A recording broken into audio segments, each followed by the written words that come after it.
Hello, this is Ed Tyson from MMA Collector. Every week I will bring in a new piece of memorabilia for my personal collection and even bring in a few collector friends with some of theirs. Our goal is to raise awareness of MMA memorabilia collecting and discuss the historical people and fights that made this sport what it is today. Join me now while we take a stroll down memorabilia lane. Welcome to another episode of MMA Collector. Today we're going to take a look back at an item that would predate the UFC's November 12, 1993 event. And we're going to go back to a guy by the name of Bart Vale. And this is one of his warm-up suits while he was training in Japan. He was a Kenpo stylist. He did a little bit of Japanese pro wrestling, kind of dabbled into a little bit of MMA, kind of an early pioneer of the sport. Yeah, Bart Vale, very interesting piece, and my hat's off to you. This definitely goes back to, a time period before 1993 and before the UFC. The question of who the toughest guy in the world was is a perennial question. I think every generation asks it, you know what I mean? So in the 80s and the 70s, there were people interested. And Bart Vale's one of those names that come up, his MMA run came, he was almost 40 when he fought in the MMA shows, and things like that. So it's not fair to, consider him that he should have been fighting in the UFC or this or the other thing. He was already established and set up there.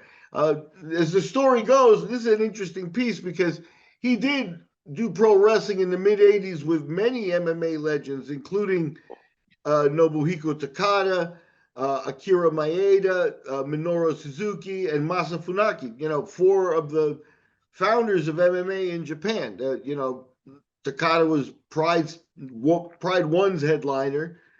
Funaki and Suzuki started Pancrase, and Maeda started Ring, so definitely predecessors. And Bart Vale, his story was, Kenpo karate, and he's a big guy, so they took him to Japan.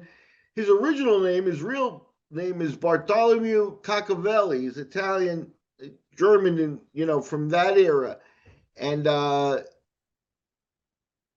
Japanese couldn't handle that name either. We did an episode, Ed, on Vanderlei Silva, if you remember, and how they changed his name. And here we have an early version of that as well as, Bart Vale, and they just couldn't do the V yet. They couldn't get the V going, so they called him Bart Uali here with a U. And that's Bart Vale's jacket for, the UWF, and he used that in several of his, walkouts and appearances.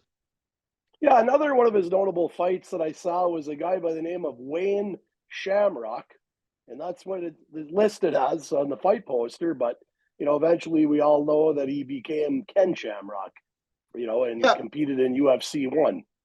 Yep, and that occurred in pro wrestling and in the 80s, and Ken was coming up as a young guy, and Bart was already established, may have even been the title holder already.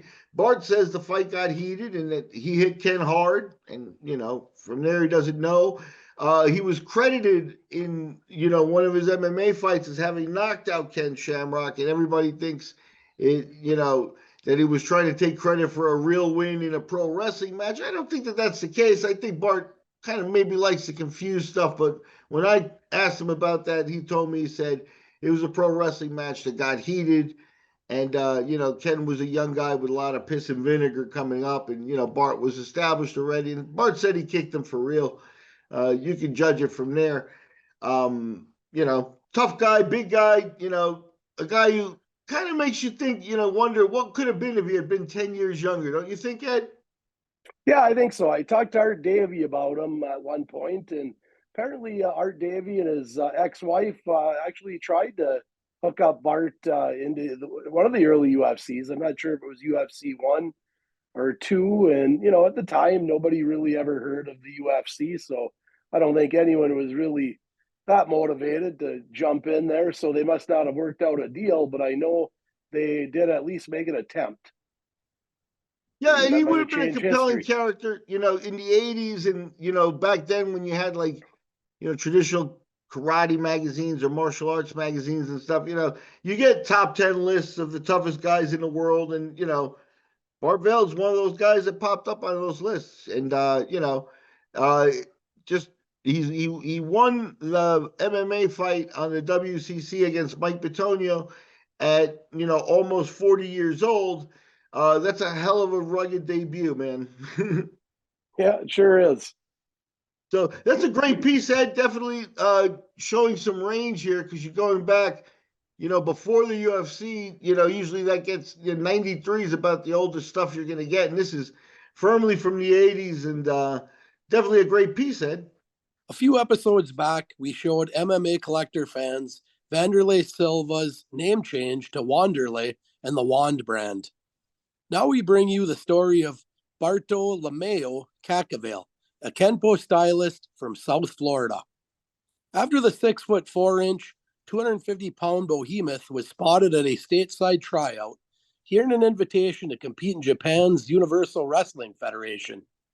In 1986, almost a decade before the UFC, the Floridian participated in Japan's rugged pro wrestling scene. Yoshiaki Fujiwara mentored the likes of Akira Maeda, Minoru Suzuki, Masa Funaki, and Nobuhiko Takada. All of those men would be mixed martial arts headliners a decade later. Back in 1986, the Japanese grew impressed with the Floridian. They shortened Bartolomeo Cacavale to Bart Vale. Here we have a sweatshirt from Bart's early days in Japan listed as Bart Vale with a U. I guess he could not go the Vanderlei route and switch to the W because that would have meant he went by Bart Whale.